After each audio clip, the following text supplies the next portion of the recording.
So we will fly from Clark dahil ito ang pinakamalapit sa amin. Walang direct flight. So from Clark to Cebu. Tapos mag-layover kami doon and then Cebu to Camiguin.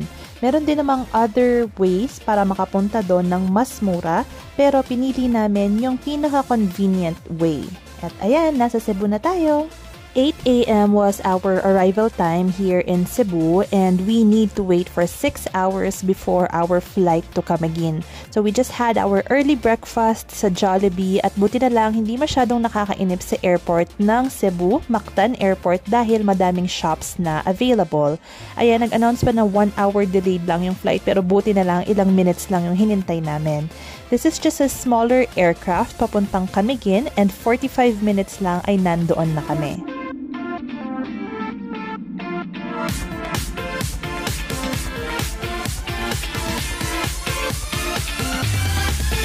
As of February 2024, required lahat ng guests na mag-download at pumunta sa website nila which is Clean Camiguin. Ayan kuya, sa Golden Sunset. 8. Okay. Our accommodation was just around 15 minutes drive from the airport. You can ride a tricycle going to the resort but we opted to get a multicab para less hassle na rin. Camiguin is the second smallest province in the Philippines kaya I'm sure makikita talaga natin yung beauty ng lugar na to. Mapapasyalan natin ang buong Camiguin. Madami ng accommodation na available sa Camiguin. Merong for low budget or yung mga solo or backpackers. Meron din namang mid-range katulad nitong pinili naming accommodation na may swimming pool at meron din namang pang high-end. Sa may ano po kami pay deposit. 500 each room. So refundable naman siya upon check-out pag balik na sa K. Okay, eto na. Mag-quick tour tayo dito sa apartel type na accommodation na kinuha namin. By the way, walang breakfast na kasama to pero complete ang kitchen utensils niya na pwedeng magluto anytime. This room can accommodate 4 persons tapos yung kabila naman 2 tao kasi meron parang queen size bed yun. Meron din silang connecting bathroom. Malaki din yung dining area nila. Ito, meron pa siyang salas. Tapos beachfront pa. Sa harap, pwede ka rin tumambay dyan. Tapos naghiram din kami ng griller.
On our first day dito sa Camiguin, nag-early dinner kami dito sa Alex Restaurant Plus Bar. Nakikita ko to sa Facebook and nire-recommend din sa TikTok, kaya dito kami pumunta. Maganda din yung location ng resort kasi along the highway siya, tapos madaming tricycle na dumadaan, kaya dito na rin kami pumunta. Siguro nasa 10 minutes na biyahe lang to from the resort.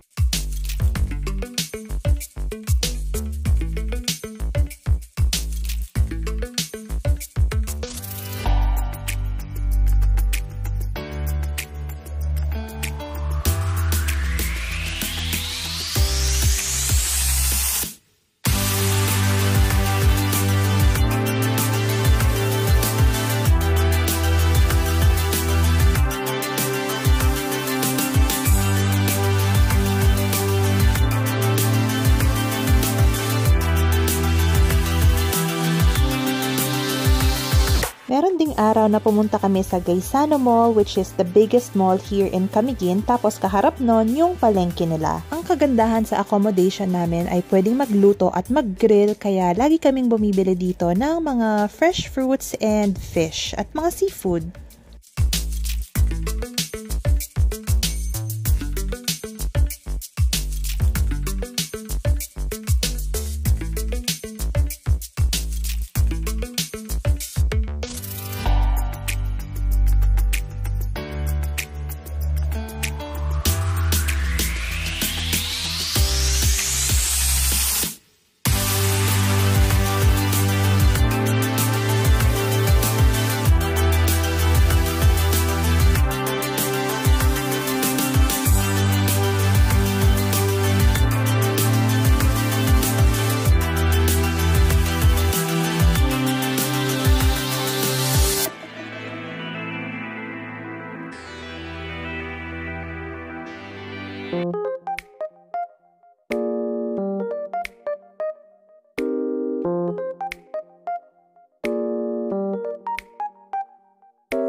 Tapos ako spaghetti.